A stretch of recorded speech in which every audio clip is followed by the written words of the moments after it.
It's Love Month, and that's why it's just fitting that we have a new series that is themed on love. And the title of our series is A Love Like His, or A Love Like Jesus Christ, right? And love is an interesting topic and concept, and of course, truth, no? Because it's one word that evokes emotion, right? It's the one word that evokes emotion. For example, how many of you here you have a favorite food that you love? Meron ba? Right, meron? So you have that. And you use the word I love that food. Maybe hindi lang po food but also a place. I love Japan. Puro Japan na lang yung social media natin ngayon, di ba? Maybe a subject that you love. How many of you are in love with math? Wala. Okay, isa lang. Wow, amazing ka. Grabe ka. So, or maybe you are in love with your work. Kaya doon ka na natutulog, di ba? So, you use the word love to those subjects, di ba? But most importantly, and primarily, a person. We use a love to a person, right? Because there's affection or passion, sometimes compassion, sometimes you want to find a reason, and yet you're struck with just an emotion because of love, right? You hug, you give, you serve, you're mindful because of love. You feel the pain of another person who is in pain because of love. You feel the hurt when someone is hurting. You feel happy when someone is victorious. You feel sad when someone is lonely because of love. We may not find the words to define, but when we love, we understand its design. That's why we know what love is. The question is, do we really know what love is? Because that's what we want to answer in the next 3 weeks as we talk about the biblical perspective on love. We all have ideas on love. This culture provide what love is. Movies, K-dramas, diba? Or social media defines what love is. But what we want to define is biblical perspective, the God kind of love. We understand what God's kind of love is when we know a love like His. Let's try to find the answer to this question. And so let's read from 1 John chapter 4. Can I ask you to please stand as we give reverence to God's word and give respect to His word. 1 John chapter 4, verse 7 to 10. I hope you brought your Bibles with you or maybe downloaded your Bibles sa phones niyo so we could read it together. Right? Verse 7, Beloved, let us love one another, for love is from God, and whoever love has been born of God and knows God. Anyone who does not love does not know God, because God is love. In this, the love of God was made manifest among us, that God sent His only Son into the world so that we might live through Him. In this is love, not that we have loved God, but that He loved us and sent His Son to be the propitiation for our sins. Let's pray. Father, I thank you for your word, Lord God. I thank you because your word has been spoken today, Lord God. We give reverence, we give respect and honor. We're grateful, Lord God, for your word. And I thank you because your word has been spoken by faith. I know, Lord God, life is happening right now. You're giving life to our hearts, to our minds, to our soul, strengthening us with your word. And so we trust in your word as we give reverence into your word. In Jesus' name I pray. Amen. Amen. You may now take your seats. There. So, First John, let me give you a quick background so that we'll have a greater context and appreciation of what we've just read. The author of the First John is John, the beloved, one of the 12 disciples of Jesus Christ. That's the traditional understanding because the way it was written was just like John talaga. Okay. And he was around, he was already old by this time. This was 90 AD. So somehow 60 years after Jesus Christ went up to heaven. And when you read the book of John, yung book of John, kasi ito First John to eh. When you read the book of John, laging meron nilalagay si John, the disciple whom Jesus loved. Ang lakas niya. Kasi sa Matthew, wala namang ganun. Matthew, the disciple whom Jesus loved. Walang ganun sa Mark, walang ganun sa Peter, walang ganun sa Luke. Pero kay John, ang lakas ng loob sang sabihin, I am the love of Jesus Christ. Amazing, right? So he was already old during that time and he really felt the love of Jesus Christ, no? So he wrote to all the Christians 60 years after the church blew. Talagang dumami po yung mga Kristiyano. because there were false teachers in the church during that time. Now, you have to understand, wala pang New Testament na panahon na yon. So they rely on the yung pag-preach lang ng ng sinabi ni Jesus Christ through the apostles and how it was passed on to the pastors and the shepherds of the church.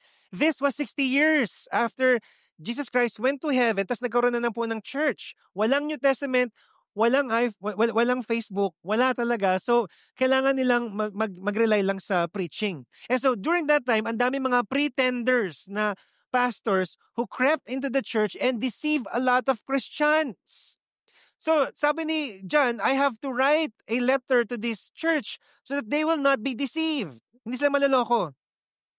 Not just that, the sin in the church was increasing. Dumadami po yung nagkakasalang Kristiyano. And so all the more, John said, I have to write this book, this letter for the church. So he wrote this for the Christians to reevaluate their walk with God. He wrote this to remind them, hoy, Kristiyano ka. You love God, diba? And because you love God, this is how you ought to walk with Him. And so he wrote there in 1 John, live in the light of God's truth, reject false teaching, obey God's command, and also love one another. Can you tell the person, sit next to you and tell that person, I love you? Come on. Yes, ayaw nila. Okay, so, yung iba, I love you. Ibang klase na po yun, di ba? So, and then he said in verse 7, Beloved, let us love one another. For love is from God, and whoever loves has been born of God and knows God. So sabi ni John dito that if you're from God, how many of you here, you're in Christ? Raise your hands. Are you sure you're a disciple of Christ? Then we ought to love one another. Yung po yung admonishment ni John. But the question is, what is love? When John said, love one another, what is love then? You have to ask that question so that you have to define, and when the right meaning gives you the right action, right? And so, in the Greeks, there are 4 kinds of love, and I believe it's still applicable to us today.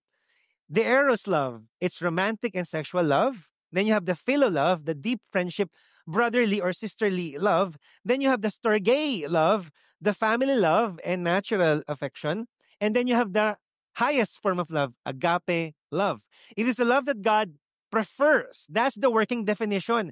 Ibig sabihin, ito po yung God na gusto ng Panginoon natin. Unconditional, self-giving, sacrificial. How many of you you're with your family today? Family members, asawa or kapatid? Yes, di ba? Meron tayong natural love for them, right? And then maybe you're with your sister or brother, you have a philo love, or maybe friends. Or maybe you're with your wife or husband, or maybe your boyfriend or girlfriend or kahit na crush, you have your eros love. But the highest form of love is agape love, the love that God prefers. And John said this is the kind of love because the Greek word for love was not eros, philo, or storge, it's agape. And so when John said love one another, what he was saying is, love that person the way God wants you to love that person. But what does it look like? Kasi calling po yun. Pakisabi calling. Hindi siya suggestion. Uy, mahalin mo naman yan. Hindi siya ganun. It was a command.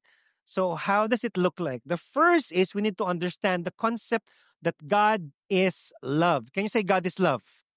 God is love. What does it mean? Verse 8, anyone who does not love does not know God because God is what? Love. God is love. But what do we mean when we say God is love? Anong ibig sabihin ng God is love na yan? Right? So, I went to Wayne Grudem. Wayne Grudem is one of the foremost theologians of our time. Buhay pa po siya hanggang ngayon. In his book, Systematic Theology, ganyan po siya kakapal, tsaka kahaba. No? So, masarap basahin pag breakfast. Ay, ang ganda. Okay, so, Systematic Theology. And then in page 198, he defined what God is love is. And the meaning of that is this. God eternally gives himself to others. The operating word is eternally. Forever. That's his desire to give himself to others. He defines what love is because he is the source of love. He is the authority when it comes to love. So, in other words, Pag si God po nagmahal, He gives Himself to another person. But again, we have to define it. We have to dissect it because if we don't, then parang nasa ere lang siya. So what does it look like? Number one, eternal. Ibig sabihin, it always existed within the Trinity. Before the earth was created, there was God. And God is a Trinitarian God, and there was love between God the Father, the Son, and the Holy Spirit. Although there we have one God, but three in person, there was love. So God was not alone. And then unconditional. It's not based on human merit. Just because you did something good, mahal ka na ng Diyos. No. Unconditional ang pagmamahal ng Diyos. And then active and sacrificial, which we saw in Jesus Christ. And then you have holy and just because it does not ignore sin, but seeks redemption. And then lastly, transformative because the love of God changes us. Agape is the highest form of love, and the love of God is the highest form of love. It's the noblest of all love, divine love, and yet not tolerant. Just because God is love doesn't mean He will not tolerate you. No. When God is love, it means He will not tolerate sin. Iko-correct ka po niya. And that should be a cause for gratefulness to us because it means God loves you. How many of you are parents? Raise your hands, just like me. How many of you, okay lang sa inyo, yung mga anak ninyo, magkasala? Sigawan kayo, okay lang yung anak, sigawan mo ako. Okay lang anak, magnakaw ka na magnakaw. Wala namang ganun, di ba? We will discipline them because we what?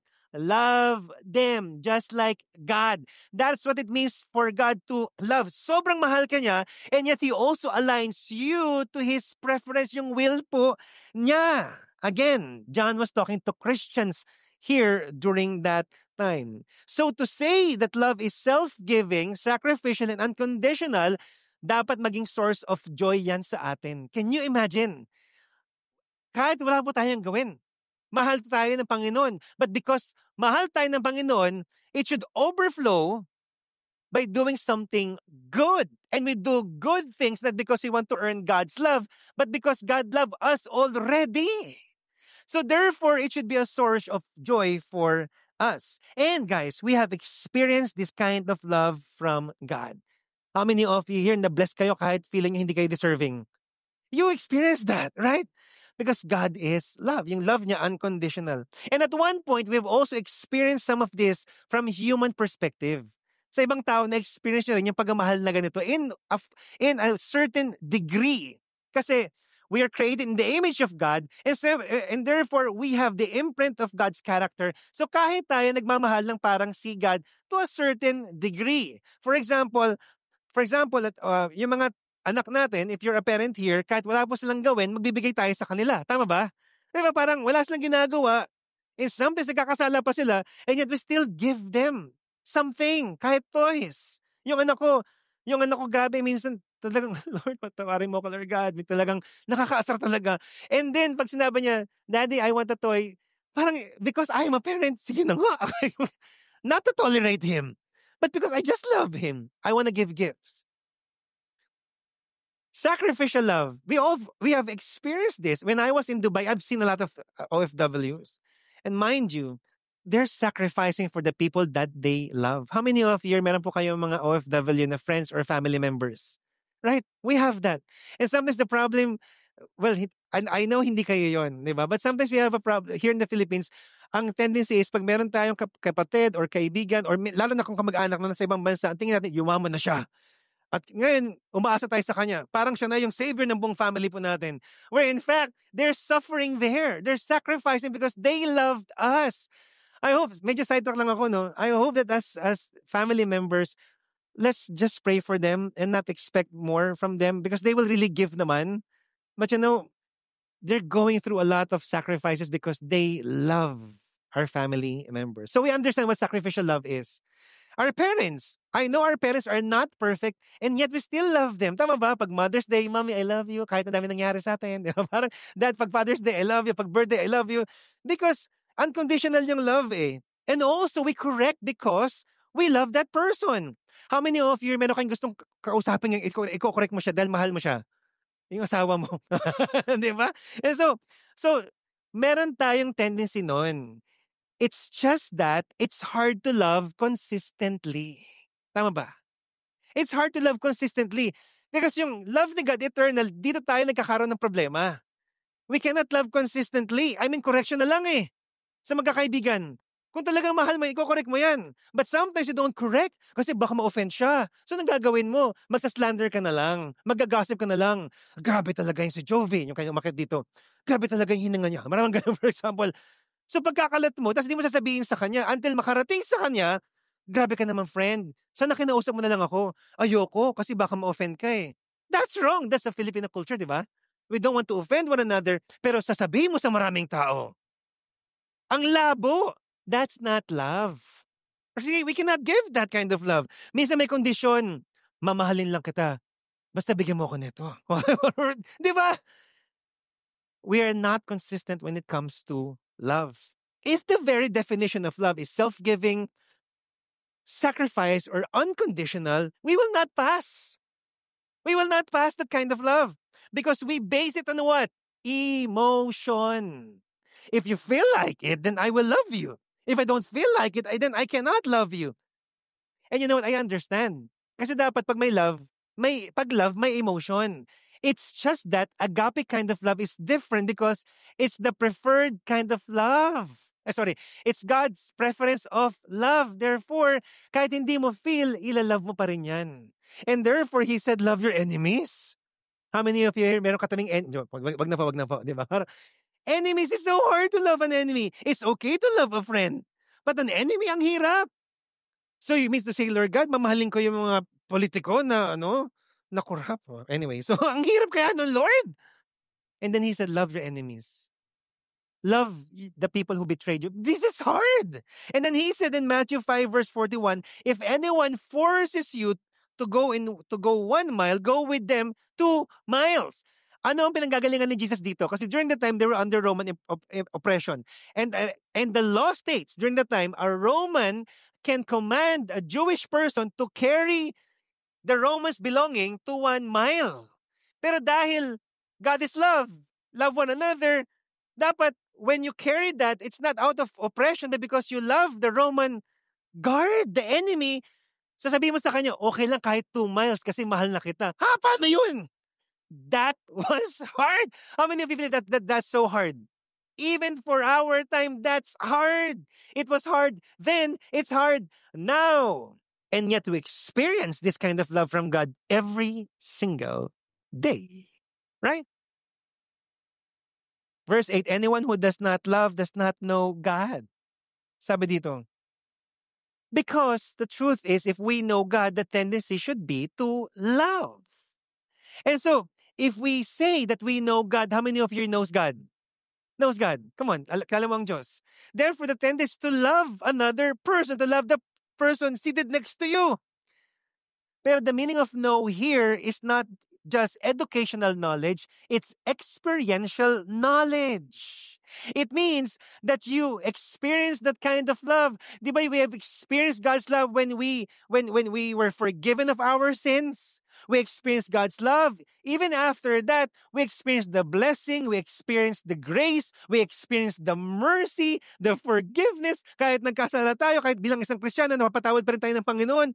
We experience that. And so the calling for us Christians is to love one another. And I know it's hard. It's really hard. That's why don't worry. Kasi lagi tayong i-remind ni God. That's the point of 1 John, to remind the Christians to love one another. That's exactly what's happening in the church. May hatred na sa bawat Kristiyano. Pero sabi ni John, let us love one another. Teka, kung talaga naintindihan mo pagmamahal ng Diyos, paglaban mo yung tao na yan. Pakasabi nga sa katabing paglalaban kita. Yeah, iba na, di ba? It means we need to love that person. Pero ang hirap. Pero it's okay. I understand. That's why God will keep reminding us. You know why? Because while we are on earth, we are still on the process of being changed, being transformed. Although that's true that we are in the process of being changed, it's not an excuse not to love. Pastor Paul, I'm in the process of being changed, and therefore, hindi ko muna siya kayang mahalin. Yeah, that's true, but it's not an excuse not to step out in faith and believe, Lord, help me to love this person. Ang hirap talaga eh. Because that's the tendency for us as Christians. His love is so powerful that it changed us and it's still changing us. And so, my admonishment for all of you is this: the love of God is transformational. The love of God is transformational. I pray that regardless of what you feel, and I know this is going to take time, may we have the faith to ask God, God, I know this is hard, but help me. Help me to love another person. Because God's love is transformational. And then he said in verse 9, in this the love of God was made manifest among us, that God sent his only Son into the world that we might live through him. Why is this so important? Because God is love, he loves. Because God is love, he loves. Sabi dito, in this the love of God was made manifest. Say, made manifest. The meaning of made manifest, pinakita ng Diyos yung pagmamahal niya. Paano? That God sent His only Son into the world. Binigay niya si Jesus Christ sa mundo. And then He said there so that we might live through Him. Now, this is so important. Mabuhay sa pamamagitan ni Jesus Christ. Now, how many of you here, you're seated beside someone na buhay? Raise your hands. Buhay na buhay yung katabi mo. Look at that person. Buhay na buhay ba yan? Active ba yan? Of course. And so, anong sabi ni John dito that we might live through him? Patay ba ako? Anong ibig sabihin ni John when he said that we might live through him? What does that mean? For us to understand, maybe we have to understand the opposite first. What it means not to live in Christ. So, let me tell you a story. My sister works in the Emirates, and she is the reason why I get huge favor in riding the plane. Emirates, one of the best in the world. Really. Super ganda po. Top 3 po siya. And since 2010, yung po yung nasakyan ko because my sister works there. And she's a supervisor in that company. So last week, I was with her in Dubai. And medyo na asar siya. Sabi ko, ba't ka naasar? Kasi yung card niya na-hack. And then dahil na-hack yung card niya, nananakawan siya. Nagataka siya, saan to galing na to? And then, doon niya na-realize na sa scam na pala siya, may nananakawan na pala siya. And so, she went to the bank and then the bank confirmed na nanakawan nga talaga siya. The bank stopped it, pero the damage has been done. Nanakawan na po siya. Can you imagine, nagatrabaho ka, tapos nanakawan ka lang, ang sakap na nun. How many of you na-scam na? Na-scam. Nagatrabaho ka, tapos na-scam ka lang, ang sakit sa puso nun, di ba? Ninakawan ka, nakakaasar. See, if you want to know what kind of life Jesus offers, you have to know what kind of life we have before Jesus Christ. Ano ba yung buhay natin nung wala pa si Kristo? Thank you for asking the question. John chapter 10, verse 10. It says here, the thief comes only to steal, kill, and destroy. The thief comes to steal, kill, and destroy. Now, who is the thief here? Traditionally, it's Satan and the devil. Of course, the devil comes to steal, kill, and destroy. But if you read the context, the thief here are the people who lead you far from God. And most of the times, they are religious people. Pwede ba yun? Yes. Yan po yung context.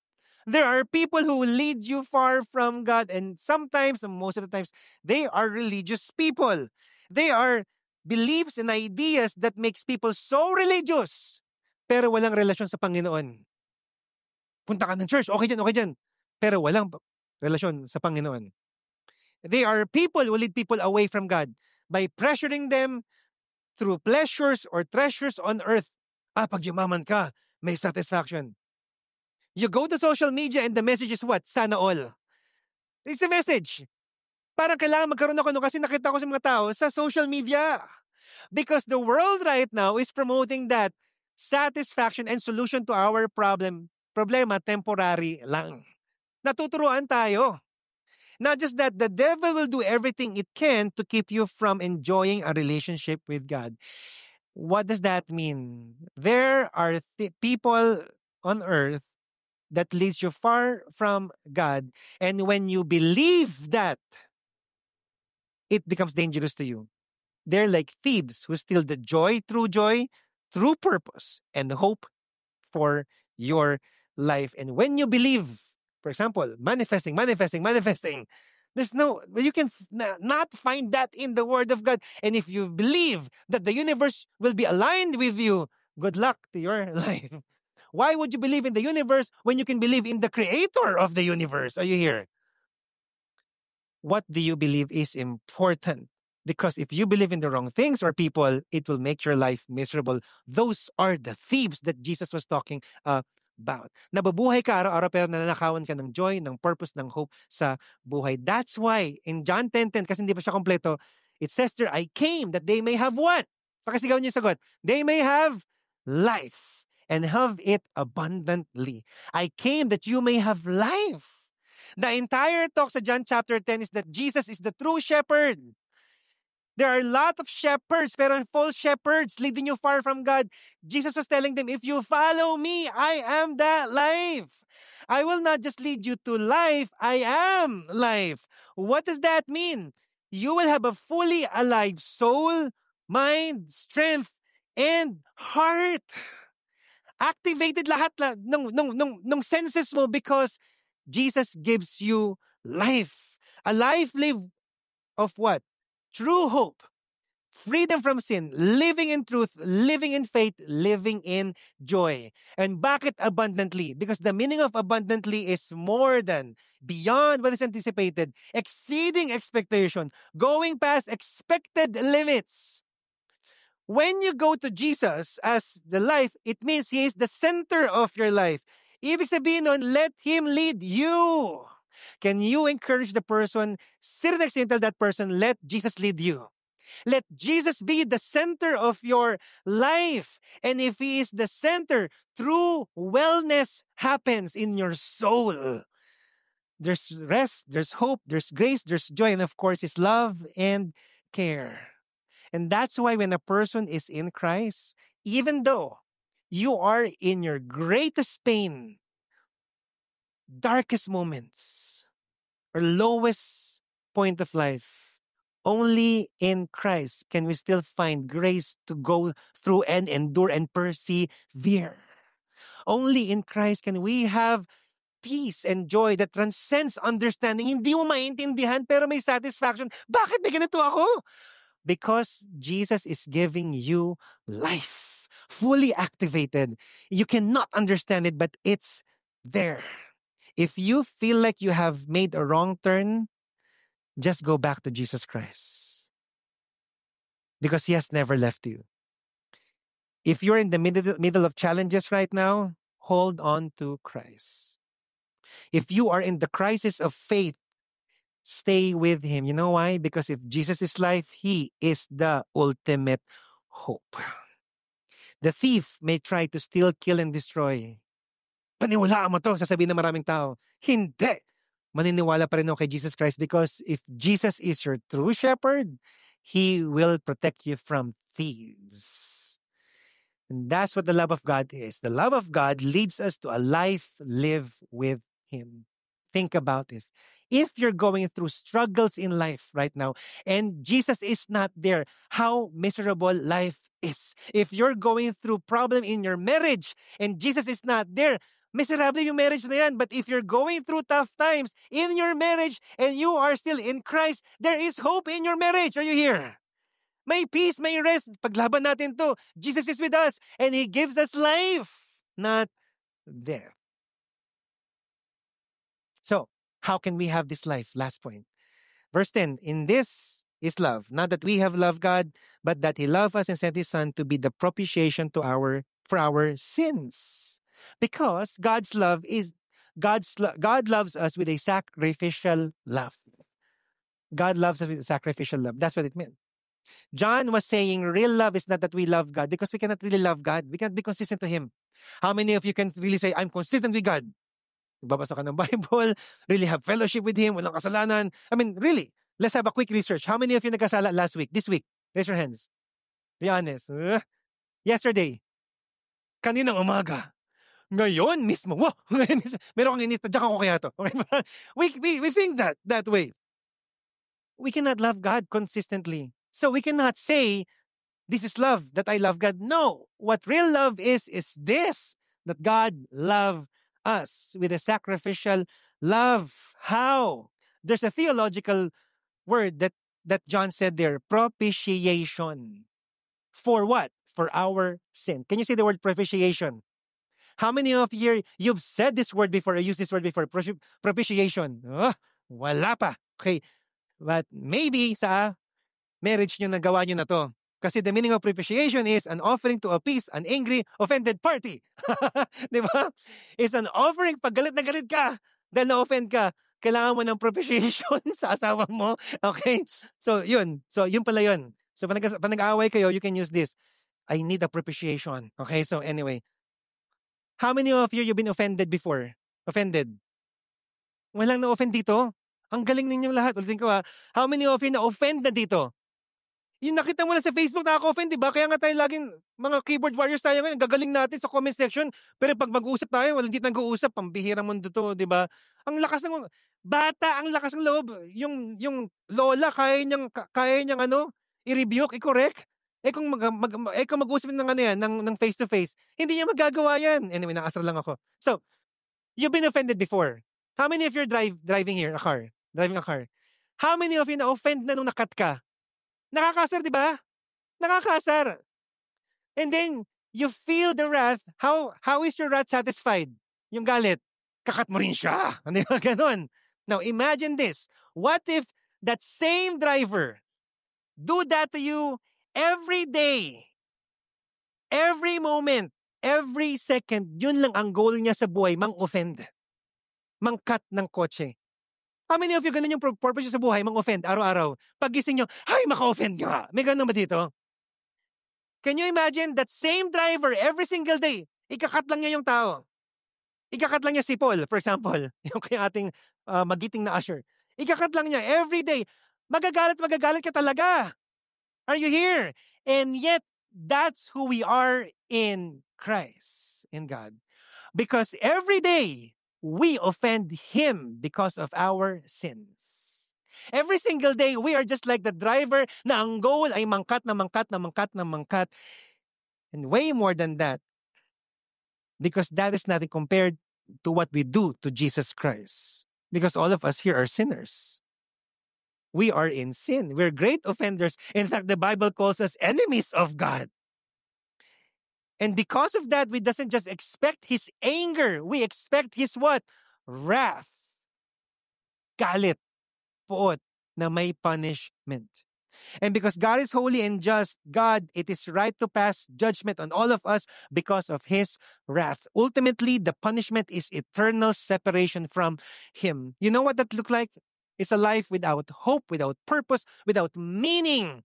Stealing your life every day with joy. Stealing your life away from hope and purpose. I was in Dubai. Since 2010, pabalik-balik po ako dun. I've seen some of my friends become so wealthy. Really, ang laki ng sweldo na. Punta kayo lahat. Joke lang. Okay, so, ang laki ng sweldo nila. Ang yaman na po nila. And yet, they're still not happy. Because they have a wrong purpose in life. Money cannot buy happiness, sabi nga ng song.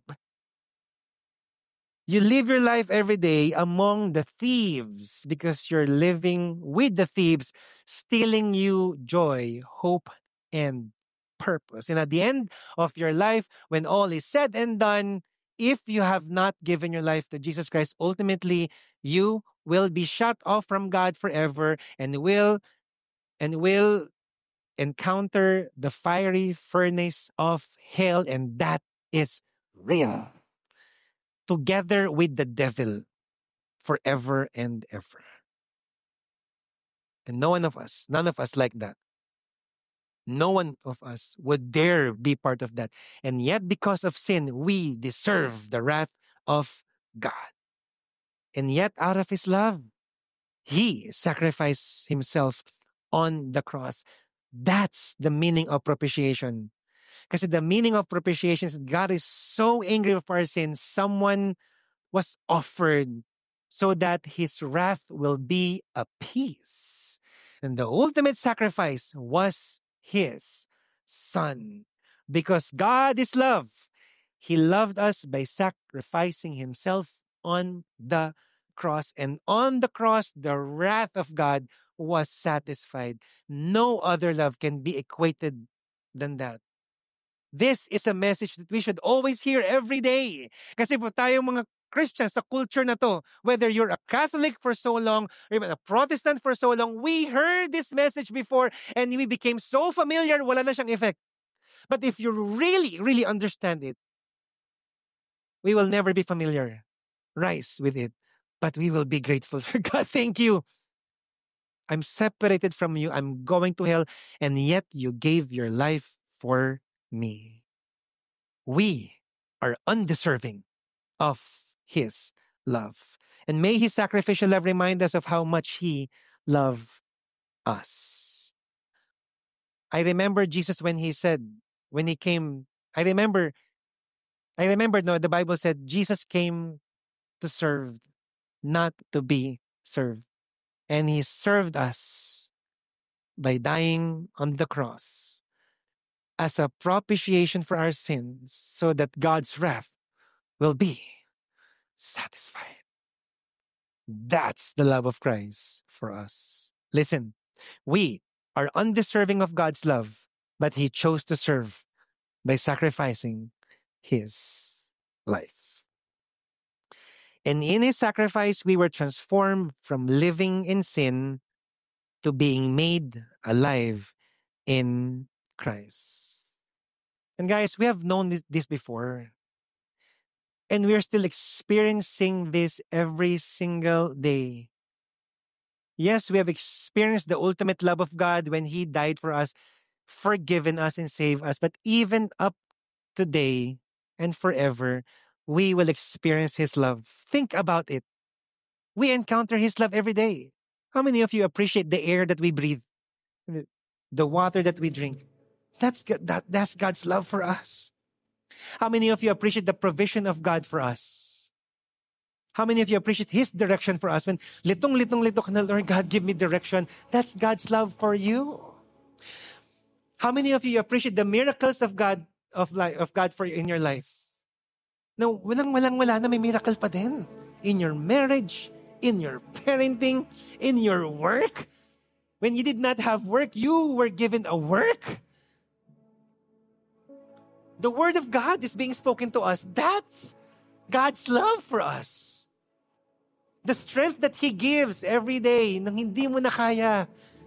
That's God's love for us. His grace so that you could endure the darkest moments of your life. So kahit gumagapang ka na may grasya pa din, and then you still have hope and joy and peace. And then when you pass through the trials of life, you're grateful to God. God, thank you. It was only by grace na kinaya ko yun.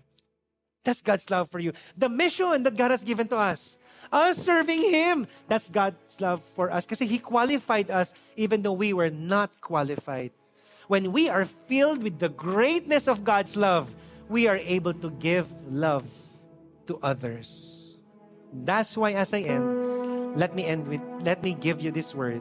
We love because Jesus greatly loved us. You know, when you say greatly, it's an understatement. But I don't know any more words to put to or an adverb to define God's love. It's just so great. It's just so great that the natural effect is that we will love. We will love our spouses. We will be patient with them to one another. We will listen to one another. We will help one another in our marriage. We will love our children, understand them. We will be kind to our employees. If you are a boss here, you will be patient with your boss. You will not gossip. You will care. You will serve. Because Jesus greatly loved us. So what do we do? How do we respond? Number one, we're thankful to Him every day. Can we just do that every day? God, thank you for your love. Instead of saying, bukas na naman, Monday na naman, ang traffic. Well, that is true, traffic talaga. But, Lord God, thank you that I have work today because of your love. May we show love to one another, number two. And maybe what Abby said here is something that we can do. We are a 2-year-old church. Maybe some of you have been sitting there for the past 2 years. Thank you for inviting people, but maybe this time, why don't you serve? Why don't you serve? Be an usher, be an admin, be a worship team, be part of our technical teams. There's a lot of ways you can serve one another here and serve the people of Santa Mesa. We're gearing up for our 3 and 5 service this year. You know what? What if that's you? You can serve the people of Santa Mesa. But not just serve, but also in your family. Serve your family. Serve your friends. Serve your company well by working well. And lastly, receive the love of Jesus Christ. Hey, Jesus gave His life for us, forgiven us. We don't deserve that. And yet, He loved us anyway. That great love should overflow by us loving one another. May we become the kind of Christians who will respond to the great love of God. How many of you appreciate the great love of Christ in your life? Come on, let's all stand right now.